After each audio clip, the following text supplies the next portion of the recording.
નમસ્કાર ખેડૂત મિત્રો, આદિત્ય એગ્રો ટ્રસ્ટ ચેનલમાં આપ સર્વ ખેડૂત મિત્રોનું સ્વાગત છે।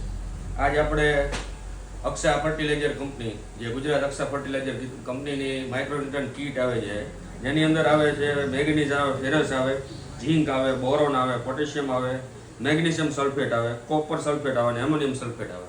ટોટલ 8 પ્રોડક્ટવાળી વસ્તુ આવે છે। બહુ જબરજસ્ત રિઝલ્ટ છે। તમારા કપાસ વૃદ્ધિ વિકાસ ન કરતો હોય અથવા તો મગફળી છે કે કોઈ પણ પાકની અંદર તમે આ કીટ નાખી શકો છો, વૃદ્ધિ વિકાસ ન કરતો હોય તો પણ આપી શકો છો, કપાસ પીળો પડતો હોય તો પણ આપી શકો છો। અને ખેડૂતોના રિવ્યૂ પણ આના વિશે બહુ સારા છે। જો આખો વિડીયો તમારે ડિટેલમાં જોવો હોય તો મારી ચેનલ આદિત્ય એગ્રો ટ્રસ્ટ યુટ્યુબની અંદર છે, તમે ત્યાં જઈ અને જોઈ શકો છો આનું કેવું રિઝલ્ટ છે અને ખેડૂતોના રિવ્યૂ કેવા છે। આપણે મગફળીમાં પણ આનો વિડીયો ઉતારેલો છે અને કપાસમાં પણ છે, એટલે તમે મારી ચેનલ ઉપર જોઈ શકો છો। આના જબરજસ્ત રિઝલ્ટ છે। તો આજે જ જાઓ ખેડૂત મિત્રો અને તમારા નજીકના સ્થળેથી આ માઇક્રોન્યુટ્રન કીટ લઈ અને તમારા પાકની અંદર અપાવો। નમસ્કાર।